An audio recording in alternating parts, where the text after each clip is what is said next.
यानी विश्व गुरु के रूप में अगर कोई एक नेता आज तक पिछले 70 सालों से उभरा है तो माननीय मोदी जी कि हम लोगों ने पेपर की तैयारी बड़ी अच्छी की और उसके बाद उन्होंने दिल्ली को नर्क बना दिया। जिस व्यक्ति की नीयत ही ठीक नहीं है और नीति तो उसी हिसाब से बनाएगा। दो तरह की पार्टी होती है, कैडर बेस्ड पार्टी कांग्रेस है, बीजेपी है। हमारे कोर वोटर से हमें कोई लाभ मिले ना मिले, हम एक हिंदुत्व के मुद्दे पे चल रहे हैं, देश के विकास के मुद्दे पे चल रहे हैं। यानी विश्व गुरु के रूप में अगर कोई एक नेता आज तक पिछले 70 सालों से उभरा है तो माननीय मोदी जी हैं। उनकी क्रेडिबिलिटी की वजह से आज हम यहाँ खड़े होकर ये जश्न मना रहे हैं कि हमारी भारतीय जनता पार्टी की टीम और हमारे कार्यकर्ता लगातार हम भी कार्यकर्ता बूथ लेवल पे हम लोग बिना खाना पीना के लगातार काम किए हैं। उसका नतीजा कि हम लोगों ने पेपर की तैयारी बड़ी अच्छी की थी और हमें विश्वास था किसी कीमत पे भी हम डिस्टिंक्शन मार्क्स से पास होंगे और हो गए। सर, आपदा दिल्ली से गई जी, आपदा दिल्ली से गई, लेकिन वो बार बार आरोप प्रत्यारोप की कार्रवाई करते रहते हैं कि बीजेपी में धांधली करती है और मशीनों का उपयोग करती है। भाई ऐसा है, 2013 में उनकी सत्ता आई, 2013, 2015, 2020। एक बात बताओ, अगर बीजेपी धांधली करती तो उनको इतना मैंडेट कैसे मिलता? पहली बार उन्होंने कितना 67, फिर बाद में 62, ये उसी समय धांधली करके उनको फेंक दिया जाता। जहां जहां हमारी सरकार नहीं है वहां धांधली का कोई नामो निशान नहीं है। अभी जम्मू कश्मीर में फारूक अब्दुल्ला जी का बयान सुन रहे हो, वो भी माननीय मोदी जी के मुरीद हो गए हैं। उनको समझ में आ गया कि विकास पुरुष कोई है तो माननीय मोदी जी हैं। तो ये जो आपदा पार्टी है ना, आपदा देखिए, आपदा माननीय मोदी जी दो उद्देश्य कहे थे। आपदा ये मतलब आप हो चुके हैं, मतलब आप नहीं खास हो गए हैं। तीसरी आपदा भूकंप है पूरी तरह से, जल भराव चारों तरफ से, रोड नाली सड़कें। अभी आप रंजन नगर की बात सुने थे ना कि नाली के पानी से वहां 3-4 बच्चे मर गए, उनका क्या कसूर था? उन्होंने तो ये बताया कि भाई केजरीवाल जी बड़े कट्टर ईमानदार है, उसके चक्कर में यहाँ शासन में आ गए और उसके बाद उन्होंने दिल्ली को नर्क बना दिया। आप उनकी पार्टी के लोग भी ये मार रहे हैं कि नर्क बना दिया, लेकिन मजबूर थे। अब उनकी पार्टी की लुटिया डूब चुकी है और आने वाले वक्त में ये दिल्ली नहीं पंजाब में भी उनकी सत्ता खिसक के रहेगी, ये समझ जाओ आप। सर, राजनीति में कहा गया है नियत और नीति में फर्क होता है। बिल्कुल। तो आज थोड़ा सा आम आदमी आज आपका दिन है। बीजेपी ने काफी संघर्ष के बाद जनता के विश्वासों को जीतते हुए जनादेश को प्राप्त किया है। तो ये जो आम आदमी पार्टी की आइडियोलॉजी थी, जो नीतियों को लेकर के उसके नियत को जरूर कहीं न कहीं प्रश्न के कटघरे में खड़ा करता है, क्या कहना चाहेंगे? देखिए, नियत की बात तो ये समझिए, जिस व्यक्ति की नियत ही ठीक नहीं है और नीति तो उसी हिसाब से बनाएगा। नीति उन्होंने एक अच्छी बनाई, शराब नीति। ऐसी नीति बनाई कि हमारे दिल्ली वासियों का 2026 करोड़ का घाटा सीधा सीधा शराब नीति से किया।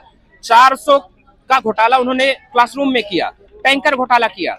तो जो नियत और नीति, जब जिसकी नियत में ही था कि हमें अपने पार्टी को पोषण भरण करना है, लूट के जनता के पैसे से, जनता के गाड़ी कमाई के पैसे से उन्होंने लूटना था, उन्होंने ये किया, यहाँ से घोटाला किया, इसी पैसे से ले जाके वहां गोवा में खर्च किया, 2-4 विधायक। यानी वो नेशनल पार्टी बनने के चक्कर में अपनी पूरी तरह से जो जहां से उनको जनता ने मैंडेट दिया कि भाई दिल्ली की सत्ता में आप आइए और आप ईमानदारी कह रहे हो ना कि मैं कट्टर ईमानदार हूँ, तो उसकी सरकार बना के दिखाइए। बनाए, लेकिन उन्होंने दिल्ली को ही छलने का काम किया। सर, एक बात तो आपको भी मानना पड़ेगा, आम आदमी पार्टी अपनी झूठी बुराइयों को, सच्चाइयों को छिपाते हुए जनता पर कहीं न कहीं विश्वास 10 सालों तक कायम रखते हुए राज किया। उसमें देखो 2 चीज था। उन्होंने जनता पे एक तो शुरुआत के 49 दिन आए, 49 दिन में उनको लग गया कि हमारे बस की बात नहीं है। फिर उन्होंने जाके जनता के सामने बरगलाया कि ये 49 हमारी मतलब पूरी तरह से 28 सीट हमारी नहीं, हम सरकार बना सकते। जनता ने फिर एक बार सोचा, जनता को उन्होंने क्या किया, फ्री की रेवड़ी बांटने की कोशिश किया। फ्री की रेवड़ी बांटी, तो फ्री की रेवड़ी के साथ जनता का विकास तो हो सकता है, चलो कुछ आप किराएदार ये सब फ्री बिजली पानी नहीं मिला उनको, वो बेचारे आज तक परेशान हैं।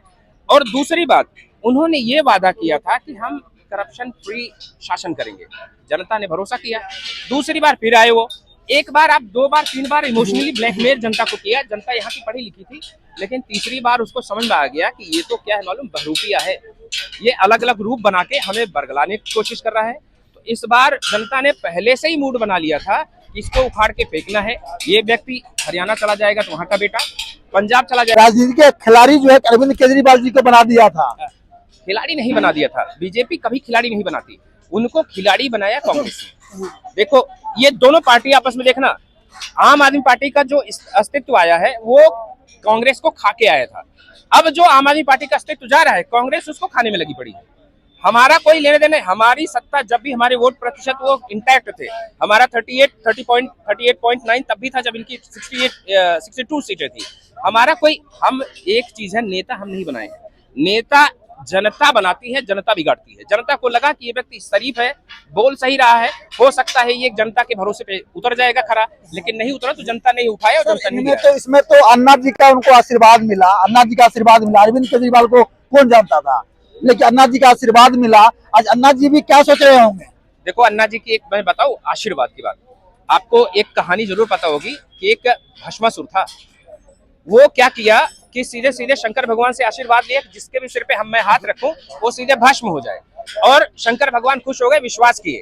अन्ना हजारे जी शंकर भगवान की तरह हैं, उन्होंने भस्मासुर को आशीर्वाद तो दे दिया, लेकिन इस भस्मासुर ने क्या किया, सीधे अन्ना हजारे के सिर पे हाथ रखा, उनको सीधे सीधे उखाड़ के फेंक दिया। उनकी सारी नीतियां, जिस नीति को लेके, जिस नियत को लेके वो कांग्रेस के खिलाफ यहाँ पूरी तरह से इनको खड़ा किया, अन्ना हजारे इनके जन्मदाता हैं, लेकिन उसके बाद उन्हीं के विचारों, उन्हीं के वसूलों को इसने कत्ल किया, उनको लात मारा।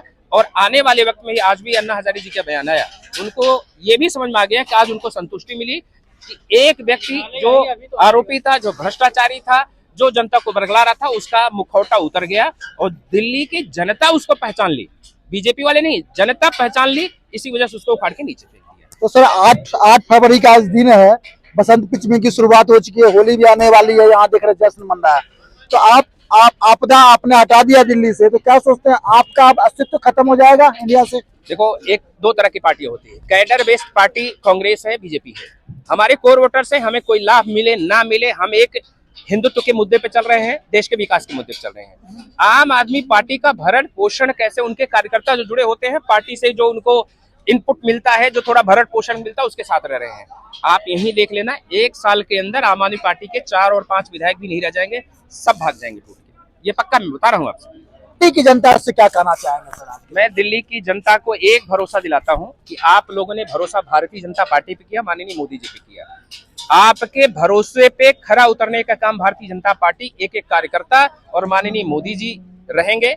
और दिल्ली के विकास की गारंटी है, और मोदी जी की गारंटी है कि गारंटी पूरी होने की गारंटी है। जो जो वादा भारतीय जनता पार्टी ने किया है उसको पूरा करके रहेगी, ये हम लोगों का वादा है जनता से, अपने देश की जनता और दिल्ली की जनता से खासकर। बहुत बहुत धन्यवाद। धन्यवाद।